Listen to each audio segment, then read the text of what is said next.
इसीलिए हरि गुरु की कृपा प्राप्त नहीं हो पाती, क्योंकि वो कर्ता स्वयं को मानता है। कर्ता मानने के कारण उसे भोगना पड़ता है, और भोक्ता होने के कारण वो रस का अधिकार नहीं पाता। कर्ता भोक्ता भाव वाला रस का अधिकार नहीं पाता, न उसे तत्वबोध होता है। तो बोले जो कर्ता है उसको तो जानता नहीं, अपने को कर्ता माने हुए है। बड़ा गूढ़ प्रसंग है। कर्ता कृत जाने नहीं, माने निज करतूती, ते प्राणी दुख पावहीं, ये लगे अविद्या भूत। लगे अविद्या भूत, कहे द्विज रक्षा करी हो। अर्जुन मेरो नाम, नहीं तो पावक में जरी हो। कर गई श्याम बचाए बतायो, जो शिशु हरता। भगवत रसिक नरेश, सकल कर्तन को करता। ये बात समझ में आ गई तो बहुत बड़ी बात समझ में। ये बोले अविद्या का भूत लगा, किसी को समझ में नहीं आ रहा। ये सारा का सारा फसाव इस शरीर से है। शरीर से विशाल विश्व ब्रह्मांड और उसकी उत्पत्ति किससे हुई? कर्ता कौन है? हरि। हरि के सिवा कोई कर्ता नहीं। वेद भी कहता है को हम बहुत श्यामा, मैं एक बहुत रूपों में हो जाऊं। तो भगवान श्री हरि के नाभि कमल से ब्रह्मा, ब्रह्मा से महादेव, पूरी सृष्टि सब उसी। मूल कर्ता कौन हुआ? हरि। अभी जितना कार्य हो रहा है ये 3 गुणों से हो रहा है। तो 3 गुण किसके प्रकट किए हुए? हरि। तो बोले फिर हमको दंड क्यों मिल रहा? क्योंकि तुम कर्ता बने हुए हो, तो भोक्ता भी तो तुम्हें को बनना पड़ेगा। कर्ता भोक्ता बने हुए तो शुभ अशुभ का दंड मिलेगा। बोले कर्ता कैसे हम बन गए? बोले अविद्या का भूत चढ़ गया है तुम्हारे, अज्ञान का भूत चढ़ गया। कर्ता कृत जाने नहीं, कर्ता को तो जाना नहीं। माने निज करतूत, मैं ये किया ये किया। अब देखो यहां सावधानी की बात समझना है। ये अज्ञानी जन गलत ढंग से इसे समझते हैं। जैसे कहा जाता है प्रभु की इच्छा के बिना एक पत्ता भी नहीं हिलता, पक्का। लेकिन जिसकी ये स्थिति होती है, प्रभु की इच्छा में अपनी इच्छा मिला देता है, उससे कभी पाप होते ही नहीं, क्योंकि पाप होते हैं इच्छा से।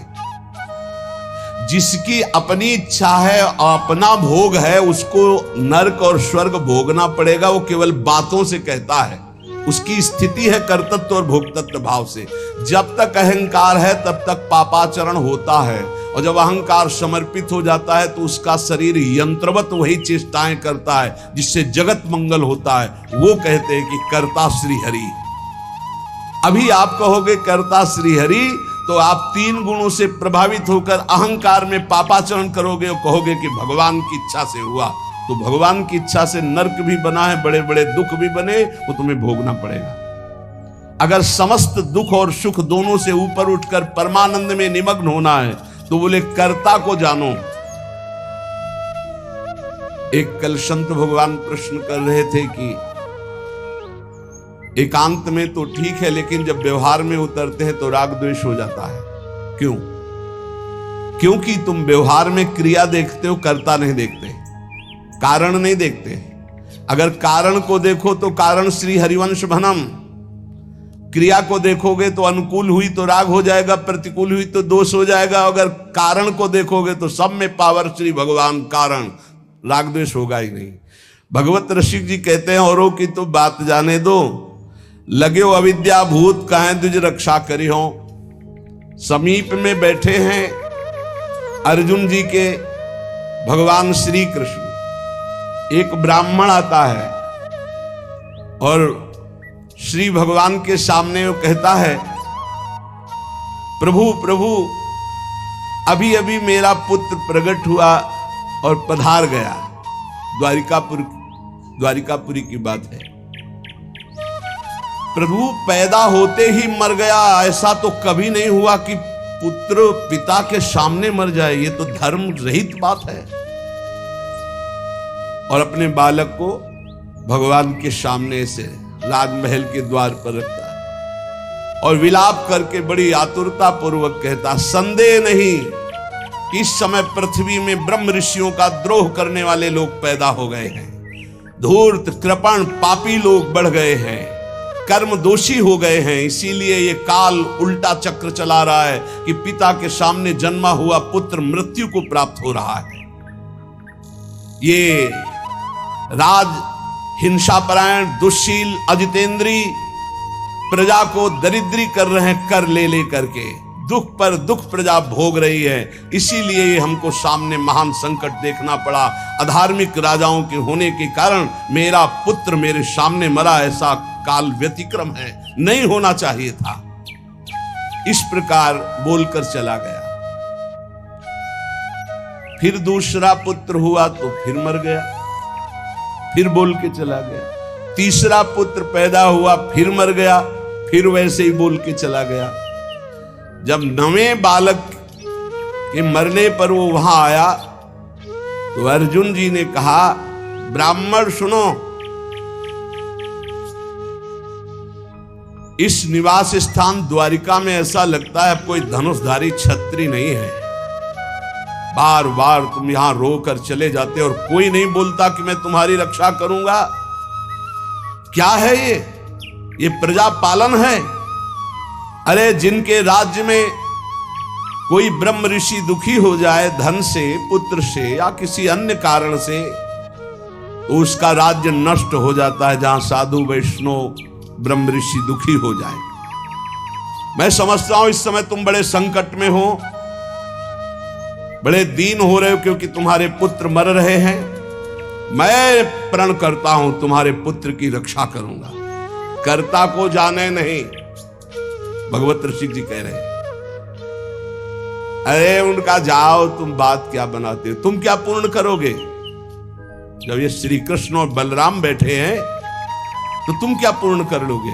अर्जुन से कहा तो वो कह रहे हैं, अहम वा अर्जुनो नाम गांडीवम यस्य वै धनो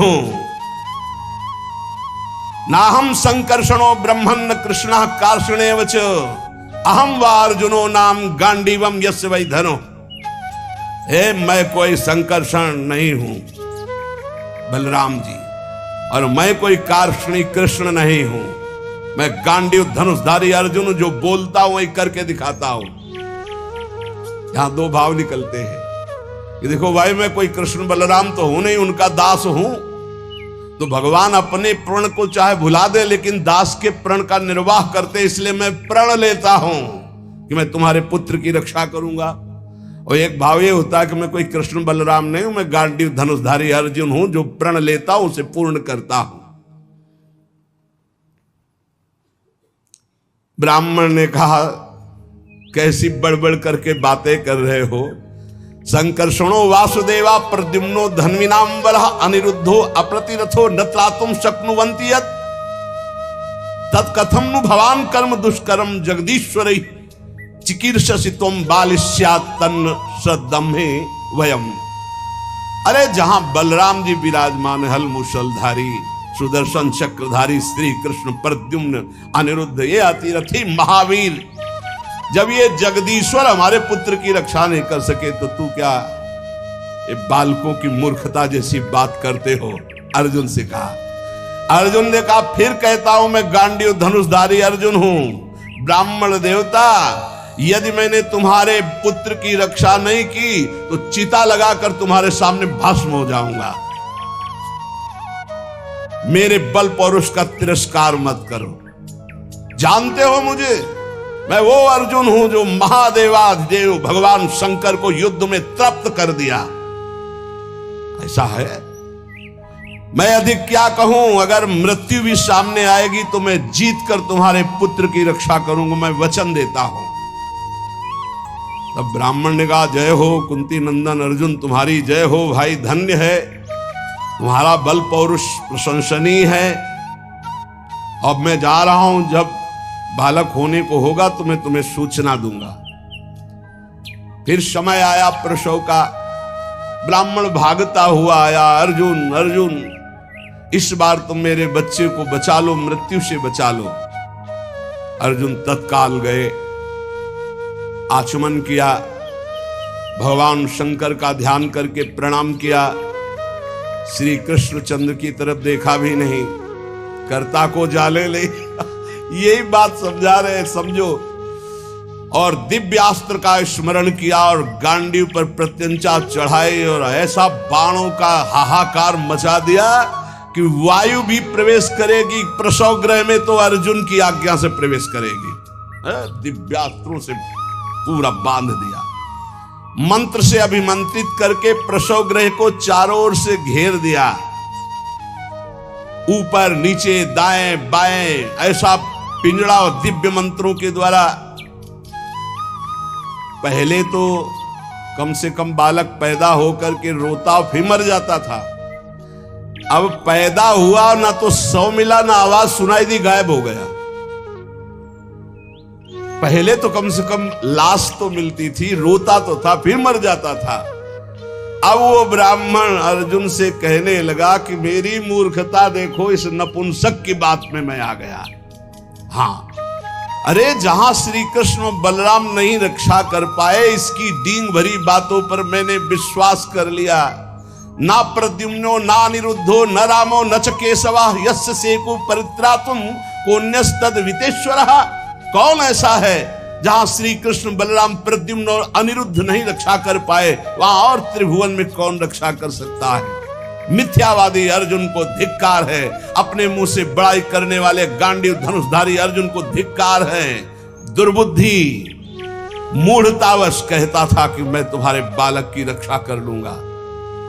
अब ब्राह्मण तो क्रोध में देखने को मुंह नहीं मिला लड़के का, पैदा हुआ गायब। अर्जुन ने कहा ब्राह्मण मेरा अपमान मत करो। तत्काल योग बल से यमपुरी गए।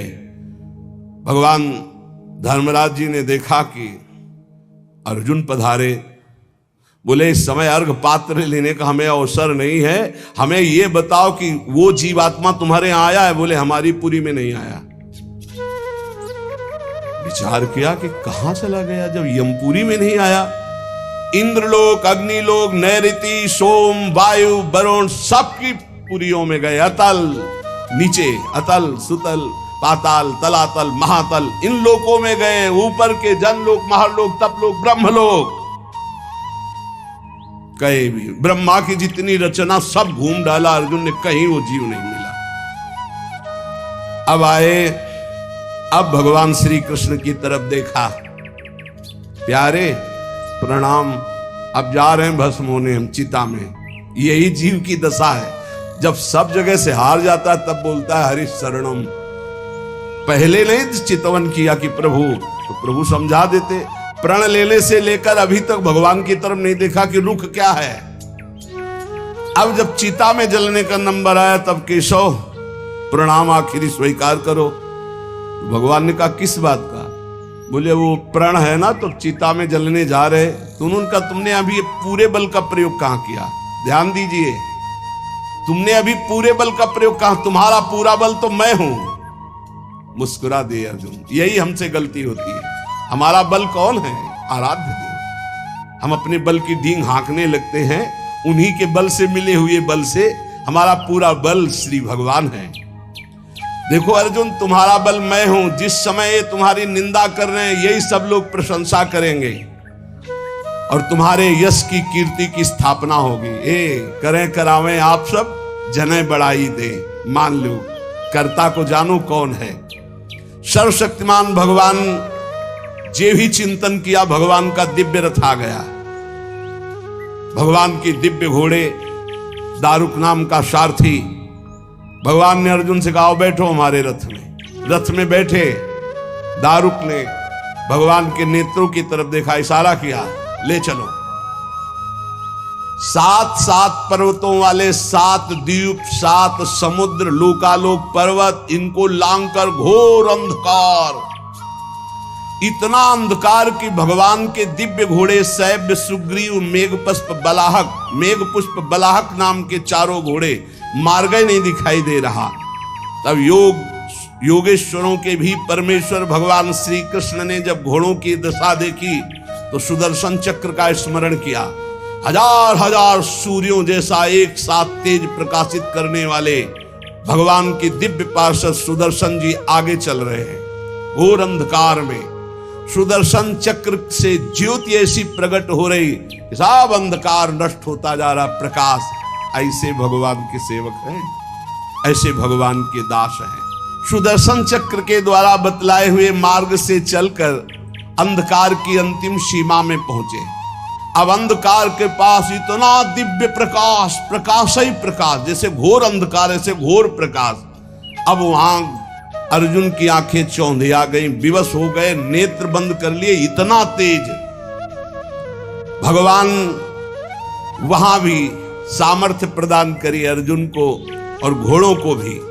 उस तेज के बाद महान जलराशि, श्याम वर्ण का जल ही जल, अगाध जल पार किया तो तेज आंधी, वायु ही वायु। भगवान की ही केवल सामर्थ्य पहुंचने की और सामर्थ्य रही। अब वायु के प्रवाह में बड़ी बड़ी तरंगें उठने लगी। फिर भगवान ने उसको शांत किया। आगे बढ़े तो एक दिव्य महल, और उस महल में मणियां ऐसी चमक रही थी मानो हजार हजार सूर्य एक साथ प्रकाशित हो रहे। भगवान भगवान है, भगवान जैसा कोई नहीं। चारों ओर बड़ी ही उज्जवल ज्योति फैल रही है। देखा अनंत महिमा से युक्त भगवान शेष जी सैया बनाए हुए, और अद्भुत एक एक सिर पे ऐसे मणि चमक रही, ज्योतिर्मय। प्रत्येक फण पर सुंदर सुंदर मणियां जगमगा रही। दो दो नेत्र, बड़े ही भयंकर नेत्र, और शेष भगवान का श्रीअंग कपूर जैसा गोरा है। कैलाश पर्वत के समान श्वेत वर्ण, नीले रंग की जीभ और गला नीला, भयंकर नेत्र, फणों पर मणि चमक रही। अर्जुन ने देखा शेष भगवान की सुखमयी सैया पर सर्वव्यापक महान प्रभावशाली परम पुरुषोत्तम भगवान भूमा पुरुष विराजमान है। अर्जुन बार बार श्री कृष्ण चंद्र जी की तरफ देख रहे हैं। भूमा पुरुष है तो एक ही, ये कहां ले आए? एक तो ये श्री कृष्ण, एक ये श्री कृष्ण, क्योंकि द्वारिकाधीश भी चतुर्भुज रूप और हरि भी चतुर्भुज रूप। शरीर की कांति वर्षाकालीन मेघ के समान श्याम रंग, अत्यंत सुंदर पीतांबर धारण की, मुख पर प्रसन्नता, कमल जैसे नेत्र, बहुमूल्य मणियों जटित मुकुट, कुंडल कांति, घुंघराली अलकावली, लंबी लंबी सुंदर भुजाएं, कौस्तुभ मणि, वक्षा स्थल में श्रीवत्स का चिन्ह, घुटनों तक माला। वही श्रृंगार जैसा द्वारिकाधीश का, वैसा ही प्रभु का श्रृंगार। अर्जुन ने देखा नंद सुनंद जय विजय ये सब पार्षद मूर्तिमान होकर पुष्टि श्री कीर्ति अजा, ये चारों दिव्य शक्तियां, रिद्धियां निधियां लोकपाल, ये सब वहां हाथ जोड़े खड़े हैं। वो भगवान श्री कृष्ण भी प्रणाम कर रहे हैं। तो अर्जुन देख रहे हैं कि ये है क्या लीला, अपने आप को अपने आप से, और कह रहे प्रणाम करो, ये अनंत महिमाशाली भूमा पुरुष भगवान है।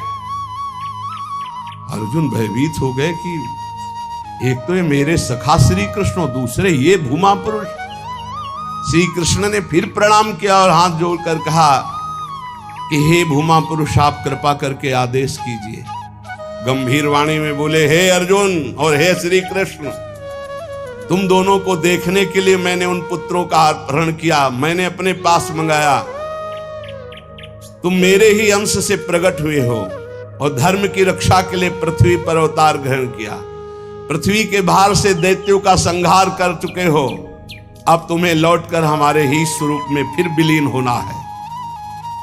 तुम पूर्ण काम सर्वश्रेष्ठ हो। जाओ, अभी कुछ कार्य बकाया है, लोक संग्रह के लिए वो कार्य करके पुनः मेरे पास आ जाओ। भगवान श्री कृष्ण भी हाथ जोड़े खड़े, अर्जुन भी खड़े हैं। अति विचित्र भगवंत गति, बड़े बड़े ख्याली। अर्जुन के होश उड़ गए, नए भूमा पुरुष कौन हो गए भाई? ये परम पुरुष तो हमारे सामने खड़े हैं, यही है यही।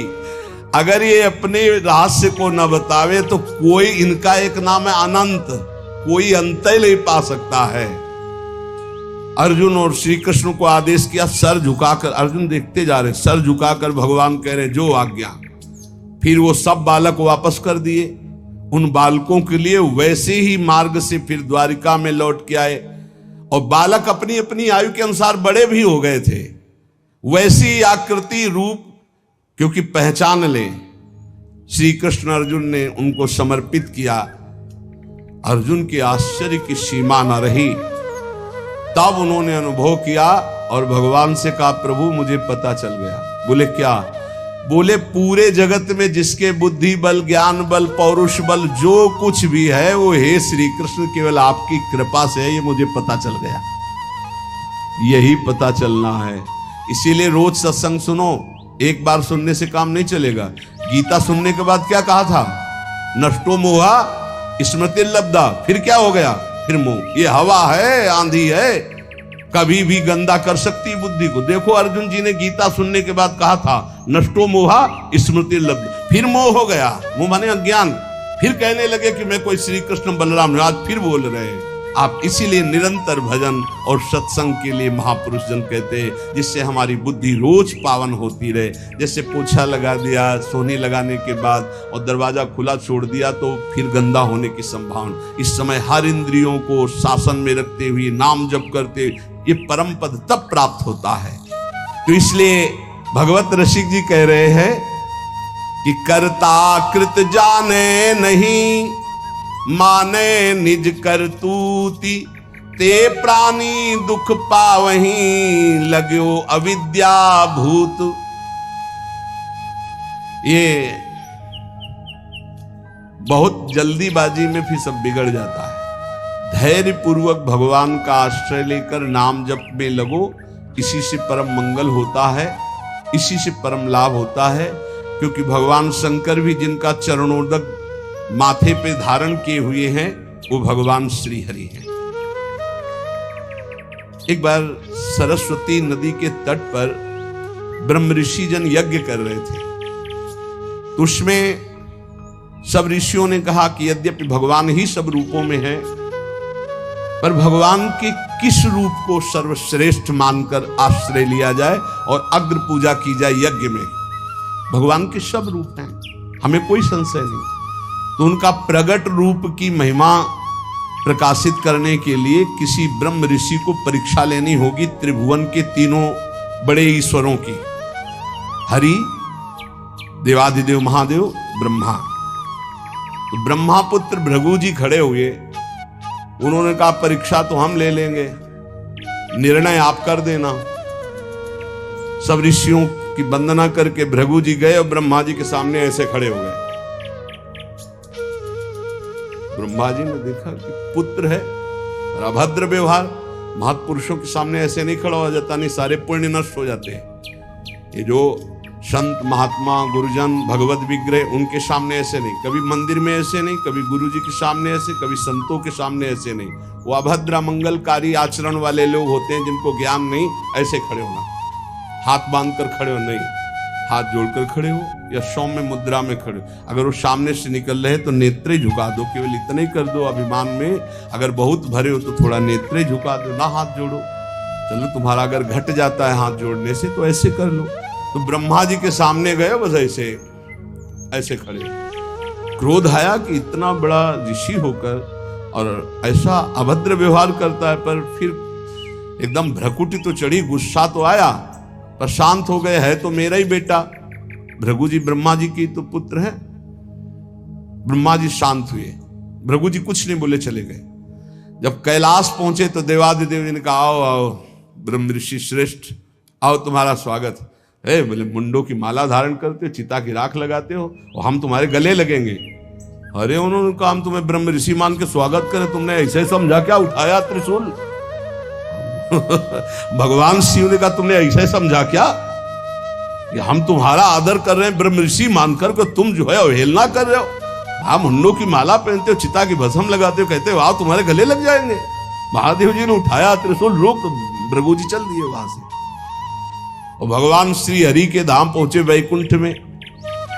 लक्ष्मी जी चरण चाप रही थी, अर्ध निमीलित नेत्र में परमानंद में डूबे हुए भगवान गए सीधे एक लात मारी छाती पे। लक्ष्मी जी तो आश्चर्यचकित हो गई, तभी कहा कि भीख मंगाऊंगी ब्राह्मणों, हमारी प्रीतम के लात मारा ना। पहले प्राय ऐसे ब्रह्म ऋषि जन जो होते थे ना, व्यवस्था वेद के अपार ज्ञानी, तप के महाधनी, भोजन की व्यवस्था। लक्ष्मी जी कहते तुम्हारे पास नहीं आएंगी, हमारे प्रीतम को ला तुम्हारा है तुमने। लक्ष्मी जी तो थोड़ा नाराज हुई और हरि उठ के बैठ गए और चरण दबाने लगे। हाँ, बड़ा कठोर हृदय है हमारा, आपके बड़े कोमल चरण हैं।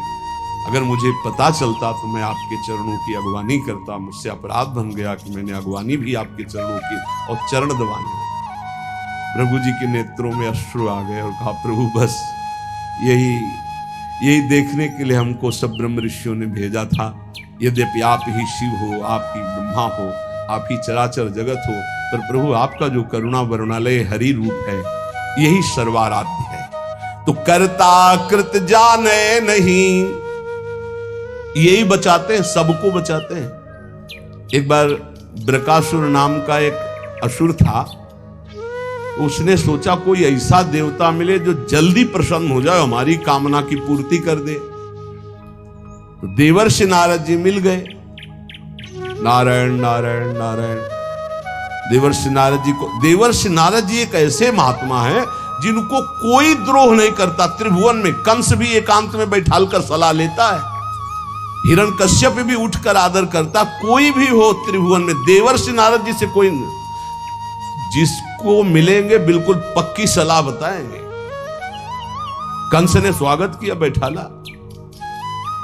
और कुशल मंगल। हाँ प्रभु, पूरा प्रजा राज्य सब कुशल मंगल है। अभी अभी की बात है, वो वसुदेव जी आए थे लड़के को लेकर, हमने वापस कर दिया कि हमें तो 8वां से भय है।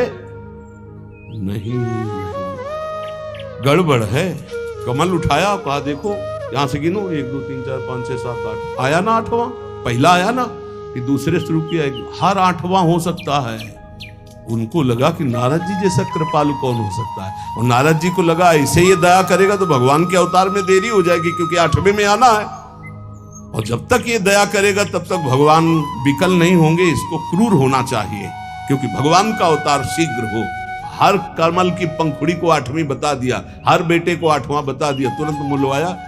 नारद जी एक ऐसे महात्मा है जिनको सब कोई आदर करता है। ब्रकासुर ने देखा, साष्टांग दंडवत हुआ, नारायण नारायण।